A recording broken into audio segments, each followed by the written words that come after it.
Praise the Lord. എല്ലാ പ്രിയപ്പെട്ടവർക്കും കർത്താവിൻ്റെ നാമത്തിൽ വന്ദനങ്ങളെ അറിയിക്കുന്നു. നമുക്കൊരുമിച്ച് ദൈവത്തിൻ്റെ മാറ്റമില്ലാത്ത വചനം ചിന്തിപ്പാൻ ഈ പാഴ്മരുഭൂമിയിൽ മഹാദൈവം നൽകുന്ന ഈ വിലപ്പെട്ട അവസരങ്ങൾക്കായിട്ട് ഞാൻ ദൈവത്തെ സ്തുതിക്കുന്നു. 119 സങ്കീർത്തനം തുടർമാനമായി നാം ഇങ്ങനെ ധ്യാനിച്ചു വരികയാണ്. ഇന്ന് നാം ഒരുമിച്ച് ചിന്തിക്കുവാൻ ആഗ്രഹിക്കുന്ന ദൈവവചന ഭാഗം സാം 119 വേഴ്സ് 24, അതിൻ്റെ 24 വാക്യമാണ്. നിന്റെ സാക്ഷ്യങ്ങൾ എൻ്റെ പ്രമോദവും എൻ്റെ ആലോചനക്കാരും ആകുന്നു എന്നാണ് പൈത്തൻ പറയുന്നത്. ദൈവത്തിൻ്റെ വചനം എൻ്റെ ആനന്ദമാണ്. Your word is my delight. നിന്റെ വചനം, സാക്ഷ്യങ്ങൾ എന്നിവിടെ പറഞ്ഞിരിക്കുന്ന വചനത്തിന് കൊടുത്തിരിക്കുന്ന മറ്റൊരു പേരാണ്. ദൈവമേ, അവിടുത്തെ മാറ്റമില്ലാത്ത വചനം എൻ്റെ ആനന്ദമാണ്. ആനന്ദം മാത്രമല്ല, എൻ്റെ ആലോചനക്കാരും, മൈ ഡിലൈറ്റ് ആൻഡ് മൈ കൗൺസലേഴ്സ്, എൻ്റെ ആലോചനക്കാരുമാകുന്നു. പ്രിയമുള്ളവരെ, നമുക്കറിയാം, ഒരു ദൈവവൈതലിൻ്റെ ജീവിതത്തിൽ ഒഴിച്ചുകൂടാൻ കഴിയാത്ത ഒരനുഭവമാണ് അവന് ദൈവത്തിൻ്റെ വചനവുമായിട്ടുള്ള ബന്ധം. കാരണം 1 പീറ്റർ ചാപ്റ്റർ 1 വേഴ്സ് 23, പത്രോസ് എഴുതിയ 1-ാം ലേഖനം 1-ാം അധ്യായം 23-ാം വാക്യത്തിൽ വളരെ വ്യക്തമായി പറയുന്നു, നമ്മുടെ വീണ്ടും ജനനം, നമുക്ക് ബോൺ എഗെയിൻ എക്സ്പീരിയൻസ് ഉണ്ടായത് ദൈവത്തിൻ്റെ മാറ്റമില്ലാത്ത വചനത്തിലൂടെയാണ്. വചനവും പരിശുദ്ധാത്മാവുമാണ് അതിന് കാരണമായി തീർന്നത്. പത്രോസ് അപ്പോസ്തലൻ പറയുന്നത് ഇങ്ങനെയാണ്: കെടുന്ന ബീജത്താലല്ല, കെടാത്തതിനാൽ ജീവനുള്ളതും നിലനിൽക്കുന്നതുമായ ദൈവത്തിൻ്റെ വചനത്താൽ തന്നെ നിങ്ങൾ വീണ്ടും ജനിച്ചിരിക്കുന്നു. അപ്പോൾ ദൈവത്തിൻ്റെ വചനം ജീവനുള്ളതാണ്, അത് നിലനിൽക്കുന്നതാണ്. ആ വചനത്താലാണ് നമുക്ക് വീണ്ടും ജനനം ഉണ്ടായിരിക്കുന്നത്. ദൈവവചനത്താൽ വീണ്ടും ജനനം പ്രാപിച്ചൊരു ദൈവ പൈതലിനെ വളർത്തി ഉയർത്തി നിത്യതയിലെത്തിക്കുന്നത് ദൈവത്തിൻ്റെ വചനം മാത്രമാണ്. ദൈവത്തിന് സ്തോത്രം. ഒരു ദൈവവൈതലിൻ്റെ ആത്മീയ വളർച്ചയിൽ ദൈവവചനത്തിനുള്ള പങ്ക് നിർണായകമാണ്. ഈ ദൈവത്തിൻ്റെ വചനത്തെ ആസ്വദിക്കുന്നവരായി, എബ്രായ ലേഖനം 6-ാം അധ്യായം 5-ാം വാക്യത്തിലേക്ക് വരുമ്പോൾ, ഹീബ്രൂസ് ചാപ്റ്റർ 6 വേഴ്സ് 5, ദൈവത്തിൻ്റെ നല്ല വചനം ആസ്വദിച്ചവർ. അപ്പോൾ വചനം ആസ്വദിക്കാനുള്ളതാണ്. Book of Jeremiah chapter 15 verse 16, യിരെമ്യാവിൻ്റെ പ്രവചനം 15-ാം അധ്യായം 16-ാമത്തെ വാക്യത്തിൽ യിരെമ്യാവ് പറയുകയാണ്, ഞാൻ നിന്റെ വചനങ്ങളെ കണ്ടെത്തി ഭക്ഷിച്ചു. അത് ഭക്ഷണം പോലെ ഞാനത് ഏറ്റെടുത്തു. അങ്ങനെ ഞാൻ അതിനെ ഉൾക്കൊണ്ടപ്പോൾ അത് എൻ്റെ ഹൃദയത്തിന് ആനന്ദമായി. ദൈവത്തിന് സ്തോത്രം. അപ്പോൾ ദൈവത്തിൻ്റെ വചനത്തെ ഭക്ഷണമായി 40 വർഷത്തെ മരുഭൂമി യാത്രയിൽ 41 സ്ഥലങ്ങളിൽ 42 പ്രാവശ്യം മരുഭൂമിയിൽ ഇസ്രായേൽ കൂടാരമടിച്ച് പാർക്കുമ്പോൾ എല്ലാ ദിവസവും രാവിലെ അവരുടെ കൂടാരത്തിൻ്റെ മുറ്റത്ത് മഞ്ഞിൽ പൊതിഞ്ഞ മന്ന ദൈവം പൊഴിയിച്ചു കൊടുക്കുമായിരുന്നു. ആ മന്ന അവർ പെറുക്കിയെടുത്ത് അവർ ഭക്ഷണമാക്കി കഴിക്കുമ്പോൾ മരുഭൂമി യാത്രയിലെ അവരുടെ വിശപ്പ് മാറി അവർ ഊർജ്ജസ്വലതയോടെ യാത്ര തുടർന്നതുപോലെ ഈ മരുഭൂമിയിലെ നമ്മുടെ ജീവിതത്തിൽ നമുക്ക് ഓരോ ദിവസവും പരിശുദ്ധാത്മാവ് നൽകുന്ന അവർ ഡെയിലി ബ്രെഡ്, നമ്മുടെ ജീവമന്ന നാം കണ്ടെത്തി ഭക്ഷിക്കണം.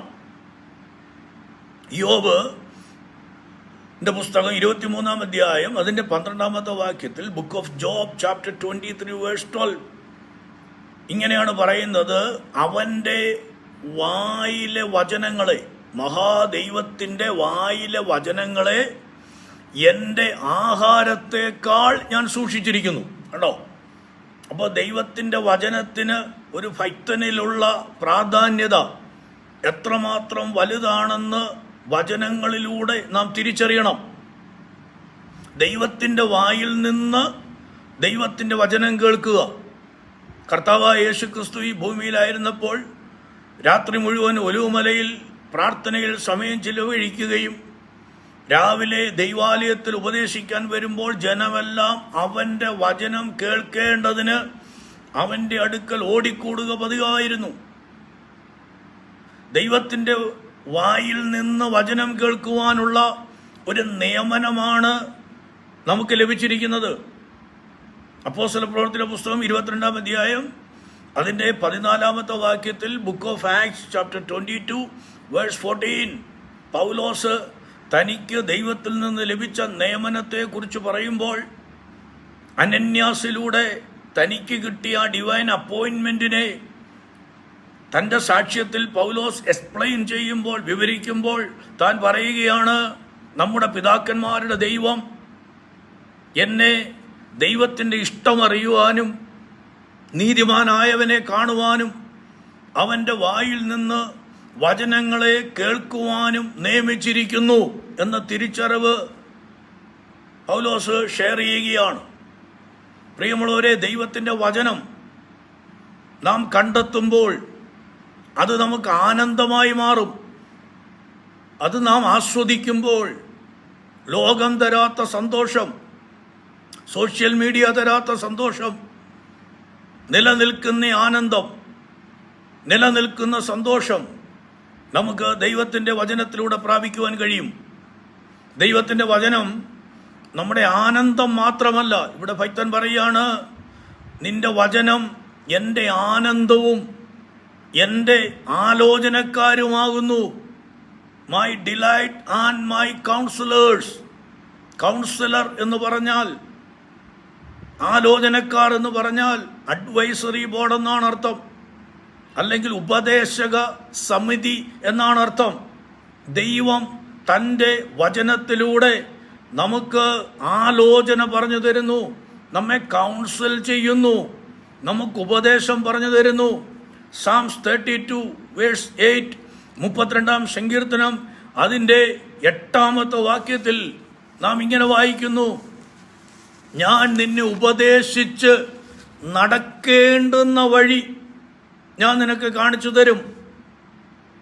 ഞാൻ നിന്റെ മേൽ ദൃഷ്ടി വെച്ച് നിനക്ക് ആലോചന പറഞ്ഞു തരും. ദൃഷ്ടി വെച്ച് ആലോചന പറഞ്ഞു തരുന്ന ദൈവം. ഇപ്പൊ ദൈവത്തിൽ നിന്ന് ആലോചന കിട്ടണമെങ്കിൽ, ഇന്ന് മനുഷ്യർ ആലോചന കിട്ടാൻ, ദൂത് പ്രാപിക്കുവാൻ പരക്കം പായുന്ന കാലമാണ്. എന്നാൽ പ്രിയരെ, ദൈവവചനം നമുക്ക് തരുന്നത് പോലെയുള്ള ഡയറക്ഷൻസ്, ദൈവവചനം നമുക്ക് തരുന്നത് പോലെയുള്ള കൗൺസിലിംഗ്, ദൈവവചനം നമുക്ക് തരുന്നത് പോലെയുള്ള അഡ്വൈസ് നമുക്ക് മറ്റെങ്ങൊന്നും ലഭിക്കുകയില്ല. മാറ്റമില്ലാത്ത നിലനിൽക്കുന്ന ജീവനുള്ള ദൈവത്തിൻ്റെ വചനത്തിന് മാത്രമേ നമുക്ക് ആലോചന പറഞ്ഞു തന്ന് നമ്മെ നടത്താൻ കഴിയുകയുള്ളൂ. ദൈവത്തിന് ആലോചനാ സഭയുണ്ട്, ദൈവത്തിന് മന്ത്രിസഭയുണ്ട്. യോബിന്റെ പുസ്തകം book of Job chapter 15 verse 8, യോബിന്റെ പുസ്തകം 15-ാം അധ്യായം അതിൻ്റെ 8-ാമത്തെ വാക്യത്തിൽ ചോദിക്കുന്നു, നീ ദൈവത്തിൻ്റെ മന്ത്രിസഭയിൽ കൂടിയിട്ടുണ്ടോ? ദൈവത്തിന് മന്ത്രിസഭയുണ്ട്. ഇംഗ്ലീഷ് ട്രാൻസ്ലേഷനിൽ have you heard the secret of God എന്നാണ്.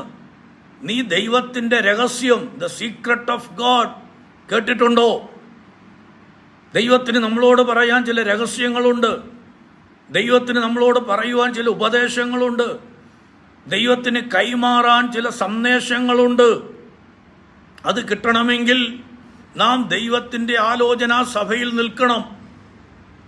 Book of Jeremiah chapter 23 verse 22, യിരെമ്യാവിന്റെ പുസ്തകം 23-ാം അധ്യായം 22-ാമത്തെ വാക്യത്തിൽ നാം വായിക്കുന്നു, അവർ എൻ്റെ ആലോചനാ സഭയിൽ നിന്നിരുന്നുവെങ്കിൽ എൻ്റെ വചനങ്ങളെ എൻ്റെ ജനത്തെ കേൾപ്പിച്ച് അവരുടെ ആകാത്ത വഴിയിൽ നിന്നും അവരുടെ പ്രവൃത്തിയുടെ ദോഷത്തിൽ നിന്നും ഞാൻ തിരിപ്പിക്കുമായിരുന്നു. വചനത്തിൻ്റെ ശുശ്രൂഷകരോടുള്ള, വചന പ്രഘോഷകരോടുള്ള ദൈവത്തിൻ്റെ ദൂതാണ്.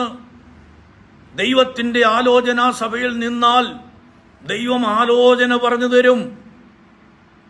ദൈവത്തിൻ്റെ വചനങ്ങളെ ജെറമ്യ ചാപ്റ്റർ 23 വേഴ്സ് 18, യിരെമ്യാവ് 23-ന്റെ 18 ഇങ്ങനൊരു ചോദ്യമുണ്ട്. യഹോവയുടെ വചനം ദർശിച്ച് കേൾപ്പാൻ തക്കവണ്ണം അവൻ്റെ ആലോചനാ സഭയിൽ നിന്നവൻ ആര്? ദർശിച്ച് കേൾക്കുക. Perceived and heard his word എന്ന് വെച്ചാൽ അവൻ്റെ വചനം ഉൾക്കൊണ്ട് ഗ്രഹിച്ച് കേൾക്കുക, മനസ്സിലാക്കി ഉൾക്കൊള്ളുക. അതാണ് പെർസീവ്ഡ് ആൻഡ് ഹേർഡ് എന്ന് പറഞ്ഞാൽ. അപ്പോൾ ദൈവത്തിൻ്റെ മന്ത്രിസഭയിൽ ദൈവത്തിൻ്റെ വചനം ഗ്രഹിച്ച് കേൾക്കാൻ മനസ്സുള്ളവൻ ആരുണ്ട്? പ്രിയമുള്ളവരെ, ദൈവത്തിൻ്റെ വചനം, കേൾക്കുന്ന വചനം നാം ഉൾക്കൊണ്ടില്ലെങ്കിൽ, മനസ്സിലാക്കിയില്ലെങ്കിൽ, ഗ്രഹിച്ചില്ലെങ്കിൽ അത് ദുഷ്ടപിശാച് എടുത്തുകൊണ്ട് പോകും. മത്തായി 13:19, മാത്യു 13:19 പറയുന്നു, ഒരുത്തൻ വചനം കേട്ടിട്ട് ഗ്രഹിക്കാഞ്ഞാൽ ദുഷ്ടൻ വന്ന് അവൻ്റെ ഹൃദയത്തിൽ വിതയ്ക്കപ്പെട്ടത് എടുത്തു കളയും. അപ്പോൾ ദുഷ്ടപിശാച് ആരെ വിഴുങ്ങേണ്ടുവെന്ന് കരുതി അലറുന്ന സിംഹം എന്ന പോലെ അലഞ്ഞ് തിരഞ്ഞ് ചുറ്റി നടക്കുമ്പോൾ നാം കേൾക്കുന്ന വചനങ്ങൾ, നാം പഠിക്കുന്ന വചനങ്ങൾ ഗ്രഹിക്കുന്നില്ലെങ്കിൽ, മനസ്സിലാക്കി ഉൾക്കൊള്ളുന്നില്ലെങ്കിൽ അത് ദുഷ്ടപിശാച് എടുത്തുകൊണ്ടുപോകും. അതത്രേ വഴിയരികൾ വിതയ്ക്കപ്പെട്ടത്. ആകയാൽ ദൈവത്തിന് ഒരു മന്ത്രിസഭയുണ്ട്, ദൈവത്തിനൊരു കൗൺസിലുണ്ട്. ദൈവത്തിൻ്റെ ആലോചനാ സഭ എന്നാണ് ആ കൗൺസിലിൻ്റെ പേര്. ആ ആലോചനാ സഭയിൽ നാം നിന്ന് അവൻ്റെ അടുക്കൽ ആ ഗുരുപാദങ്ങളിൽ സമർപ്പിച്ച് ദൈവത്തിൻ്റെ ശബ്ദം കേട്ട്, ദൈവത്തിൻ്റെ വചനം കേട്ട്, അത് നമുക്ക് ആനന്ദമായി, അത് നമുക്ക് വഴികാട്ടിയായി, നമുക്ക് മാത്രമല്ല നാമുമായി ബന്ധപ്പെട്ട് നിൽക്കുന്ന ആളുകൾക്കും അതൊരു ഉപദേശമായി തീരേണ്ടതിന് ദൈവഭക്തനോട് ചേർന്ന് നമുക്കും പറയാം, അതേ ദൈവമേ, നിന്റെ വചനം എൻ്റെ ആനന്ദമാണ്. Your word is my delight and my counsellors. എൻ്റെ ആലോചനക്കാരുമാണ്. വചനം ആനന്ദവും ആലോചനക്കാരുമായി ജയകരമാകുന്ന ജീവിതം നയിപ്പാൻ ഈ വചനങ്ങളാൽ കർത്താവ് നമ്മെ സഹായിക്കട്ടെ. Thank you. God bless you all.